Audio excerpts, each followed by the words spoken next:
ఇది చాలా మంచి కంటెంట్ అండి. చాలా తెలుస్తాయి మనకి దీంట్లో. మీరు అస్సలు స్కిప్ చేయకుండా లాస్ట్ వరకు చూడండి. సంపదలనిచ్చే సూర్య భగవానుడు అంటే సూర్యుని వలన సంపద కలుగుతుందనటానికి ఎన్నో పురాణ కథలు ప్రచారంలో ఉన్నాయి.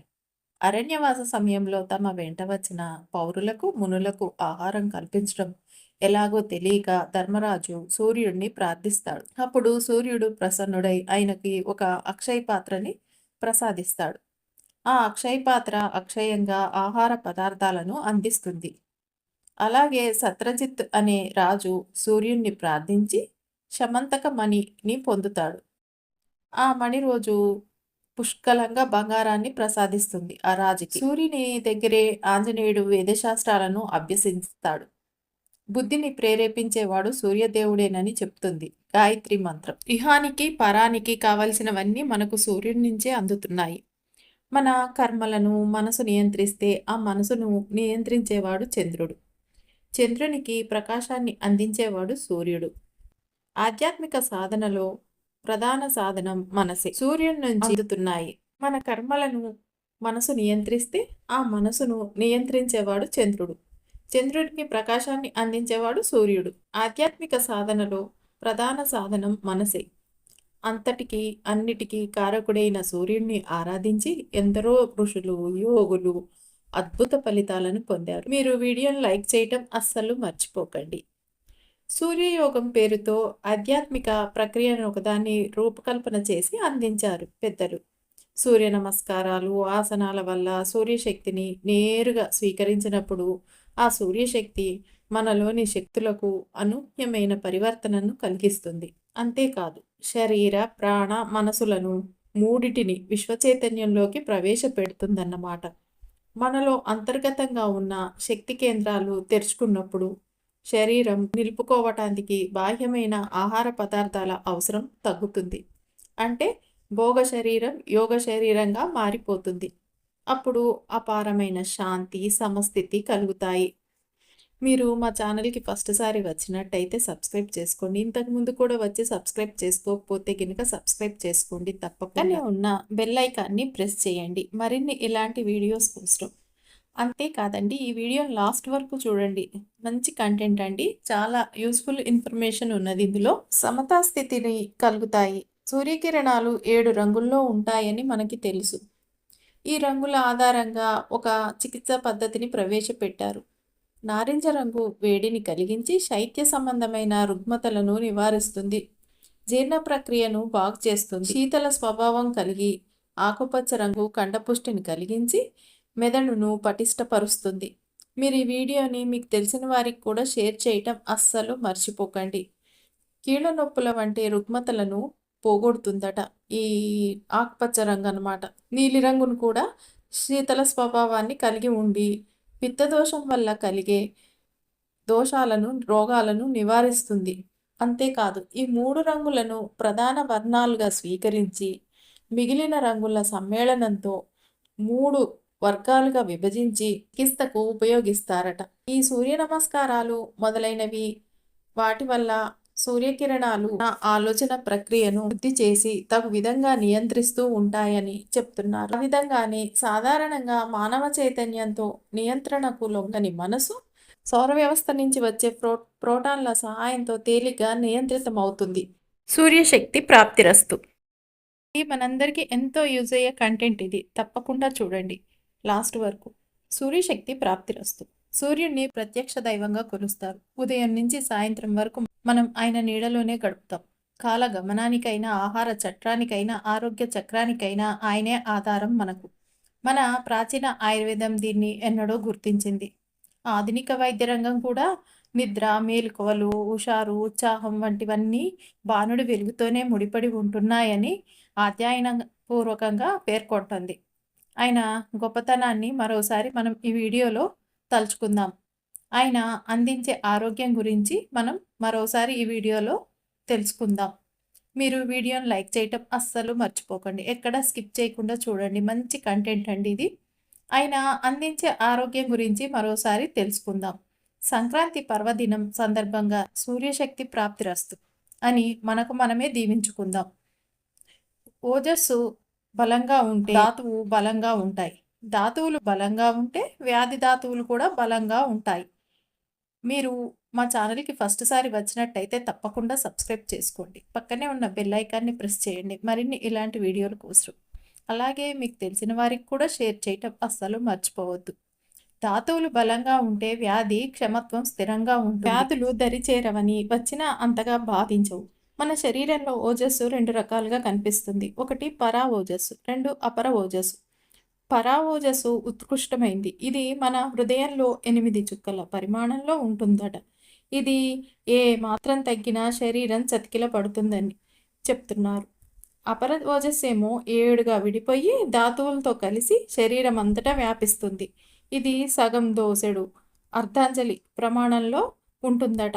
ఇది హృదయ ధామనుల ద్వారా మిగతా ధాతువులకు చేరుకొని వాటికి అవసరమైన శక్తిని అందిస్తుంది. ఓం భూర్భువస్వః తస్తవితుర్వరేణ్యం భార్గో దేవస్య ధీమహి ధియో యో నః ప్రచోదయాత్. పవిత్రమైన ఈ గాయత్రి మంత్రంలోని సవితుర్ అనేది సూర్యభగవానుడి వర్ణనే. భూమి మీద జీవులన్నిటికీ శక్తి కేంద్రం, ప్రాణాధారం సూర్యుడే. జీవులన్నిటికీ శక్తి కేంద్రం, ప్రాణాధారం సూర్యభగవానుడని చెప్పబడిందన్నమాట. ఆయన కిరణాల నుంచి ప్రసరించే శక్తితోనే చెట్లు, జీవులు మనుగడను సాగిస్తున్నాయి. భౌతిక, దైవిక ప్రపంచాల మధ్య సూర్యుడిని అంతరిక్ష వారధిగా పురాతన నాగరికతలు ఎన్నడో అర్థం చేసుకున్నాయి. మన మనుగడను అన్ని విధాలుగా ప్రభావితం చేస్తుంది ఆయనేనని గుర్తించాయి. ప్రాణానికి, శక్తికి తొలి ఆధారం సూర్యుడే. ప్రాణం అనేది శక్తి యొక్క భౌతిక రూపమే. సూర్యుడు లేకపోతే వేడి లేదు, వేడి లేకపోతే ప్రాణం లేదు. మనం జీవించి ఉన్నామా, మరణించి ఉన్నామా తెలిపేది మన శరీరం. అది ఎలాగంటే వెచ్చగా ఉందా శరీరం లేదా చల్లగా ఉందా అనేవే. జీవకోటి మనుగడ అభివృద్ధికి సంబంధించి అన్ని పార్శ్వాల్లోనూ సూర్యుడి ప్రభావం అద్వితీయమైందని వేదాలు, ఆయుర్వేదం కూడా వీటిలో ఒక భాగమే ఎన్నడో నొక్కి చెప్పాయి. సంపూర్ణ ఆరోగ్య సూత్రం బలమైన శరీరం, స్పష్టమైన మనసు, ఆధ్యాత్మిక ఉన్నతితోనే మన సంపూర్ణ ఆరోగ్యం ముడిపడి ఉందని, దీనికి సూర్యశక్తి మూలమని శాస్త్రం పేర్కొంటుంది. సూర్యుడు వాతావరణాన్ని ప్రాణంతో నింపాడని, దీన్ని మనుషులు సూర్యరశ్మి, ఆహారం, నీరు, గాలి ద్వారా గ్రహించుకుంటారని చెప్పబడుతుంది. మీరు వీడియోని ఇప్పటివరకు లైక్ చేయకపోతే తప్పకుండా లైక్ చేయండి. అస్సలు మర్చిపోకండి. శారీరక బలం, సామర్థ్యం, రోగనిరోధక శక్తి పెంపొందడానికి ఒంటికి ఎండ తాకటం అత్యవసరం. అలాగే రజస్సు పనితీరు నియంత్రణలో ఉండటానికి మనసులో సత్వ నిర్మల్యం, సామరస్యం గుణం పెరగటానికి కూడా సూర్యరశ్మి తోడ్పడుతుంది. మీరు ఇప్పటి వరకు సబ్స్క్రైబ్ చేసుకోకపోతే మా ఛానల్ని తప్పకుండా సబ్స్క్రైబ్ చేసుకోండి. పక్కనే ఉన్న బెల్ ఐకాన్ని ప్రెస్ చేయండి మరిన్ని ఇలాంటి వీడియోల కోసం. ఇలా మానసిక ఆరోగ్యానికి దన్నుగా నిలుస్తుంది. సూర్య ఉపాసన వంటి విధానాలు అలౌకిక శక్తులతో అనుసంధానం చేసే ఆధ్యాత్మిక ఉన్నతికి దారితీస్తాయి. అందుకే సూర్యోదయంతో మొదలుపెట్టి మధ్యాహ్నం, సాయంత్రం వరకు ఆయా సమయాల్లో వర్తించాల్సిన తీరుని ఆయుర్వేదం దినచర్య రూపంలో స్పష్టంగా తెలియజేసింది మనకి. అది కంప్లీట్గా వివరించిందన్నట్లే చెప్పవచ్చు అనమాట. ఉదయం ఎండ జీవక్రియలను, మానసిక స్థితిని ఉత్తేజితం చేస్తే, మధ్యాహ్నం ఎండ జీర్ణక్రియకు, శరీర పోషకాలను గ్రహించుకోవటానికి తోడ్పడుతుంది. శరీరం బలోపేతం, జీవశక్తిని గ్రహించుకోవటం, దాన్ని వినియోగించుకోవటంతోనే శరీర బలం ముడిపడి ఉంటుంది. మీరు ఈ వీడియోని మీకు తెలిసిన వారందరికీ తప్పకుండా షేర్ చేయండి. అస్సలు మర్చిపోకండి. ప్రాణానికి ఆధారమైన సూర్యుడితోనే ఈ ప్రక్రియ ఉత్తేజితమవుతుంది. ప్రాణశక్తి ఉద్దీపన అన్నిటిలోనూ నిగూఢంగా ప్రవహించే ప్రాణశక్తికి సూర్యరశ్మి కీలక వనరు. ముఖ్యంగా ఉదయం ఎండ తాకితే శరీరం జీవశక్తిని బాగా గ్రహించుకుంటుంది. సూర్య ఉపాసన, సూర్య స్నానం వంటి పద్ధతులు ఇందుకు తోడ్పడేవే. ఎముక, కండర పటుత్వం, విటమిన్ డి సంయోజనానికి ఎండ బాగా తోడ్పడుతుంది. ఈ విషయాన్ని ప్రాచీన ఆయుర్వేదం పరోక్షంగా ఎన్నడో అర్థం చేసుకుంది. ఎముకలు, కండరాలు, కండర బంధనాలు బలోపేతం కావటానికి విటమిన్ డి అత్యవసరం. ఎముక పటుత్వమే శరీర బలానికి పునాది వేస్తుంది. శారీరక సామర్థ్యం పెంపొందటానికి కండరాల సంకోచ వ్యాకోచాలు చాలా కీలకం. దీనికి కాల్షియం చాలా అవసరం, తప్పనిసరి కూడా. దీన్ని శరీరం గ్రహించుకోవటానికి కూడా మనకి విటమిన్ డి తోడ్పడుతుంది. అలాగే దీంతో కండరాలకు మరింత ఎక్కువగా అన్నమాట ఆక్సిజన్‌ని అందిస్తుంది. శరీరం బలోపేతం, జీవశక్తిని గ్రహించుకోవటం, దాన్ని వినియోగించుకోవటంతోనే శరీర బలం ముడిపడి ఉంటుంది. మీరు ఈ వీడియోని మీకు తెలిసిన వారందరికీ తప్పకుండా షేర్ చేయండి. అస్సలు మర్చిపోకండి. ప్రాణానికి ఆధారమైన సూర్యుడితోనే ఈ ప్రక్రియ ఉత్తేజితమవుతుంది. రక్త ప్రసరణ పుంజుకోవటం, తగినంత ఆక్సిజన్ అందటం వల్ల గుండెకు బలోపేతం అవుతుంది. సూర్య స్నానం, సూర్య ఉపాసన, సూర్య నమస్కారాలతో ఎండ ప్రయోజనాలను బాగా పొందవచ్చని ఆయుర్వేదం పేర్కొంటుంది. ఉదయం పూట లేత ఎండ ఒంటికి తగిలేలా చూసుకుంటే సూర్య స్నానం చేసినట్టేనట. గాయత్రి మంత్రాన్ని పఠించటం, సంధ్యావందనం, ఆర్ఘ్యం ఇవ్వటం వంటివి కూడా ఆచారాలు ఇటు ఆధ్యాత్మిక ఆరోగ్యంతో పాటు ఇటు శారీరక ఆరోగ్యానికి కూడా మేలు చేస్తాయి. సూర్యుడికి మనం అభిముఖంగా క్రమబద్ధమైన ఆసనాలతో చేసే సూర్య నమస్కారాలు సైతం ఎండ వల్ల కలిగే ప్రయోజనాలు పొందటానికి సూర్యశక్తితో అనుసంధానం కావటానికి తోడ్పడతాయి. కానీ మరీ ఎండలో నిల్చొని ఉండకూడదు, అంటే మితిమీరొద్దు. ఆరోగ్యానికి ఎండ అత్యవసరమే, అయినా మితిమీరకుండా చూసుకోవాలన్నమాట. అది ఎందుకు అంటే మరీ ఎక్కువగా ఎండ ప్రభావానికి లోనైతే గనుక చర్మం దెబ్బతినే ప్రమాదం ఉంది. ఒంట్లో నీటి శాతం కూడా కంప్లీట్‌గా తగ్గిపోతుంది. కాబట్టి మరీ మితిమీరి కూడా ఎండలో ఉండకూడదు. వేడి సంబంధ సమస్యలు కూడా తలెత్తొచ్చట.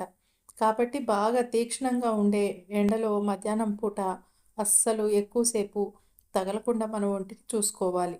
ఆధునిక వైద్య సూచనలు ఏంటంటే రోజు కనీసం 10 నిమిషాలు లేదా 30 నిమిషాల సేపు ఒంటికి ఎండ తగిలేలా చూసుకోవాలన్నది నిపుణుల సూచన. అయితే ఎండతో విటమిన్ డి మోతాదు పెరగటం అనేది ఆయా వ్యక్తుల చర్మం యొక్క రకము మరియు నివసించే ప్రాంతాలను బట్టి ఉంటుంది.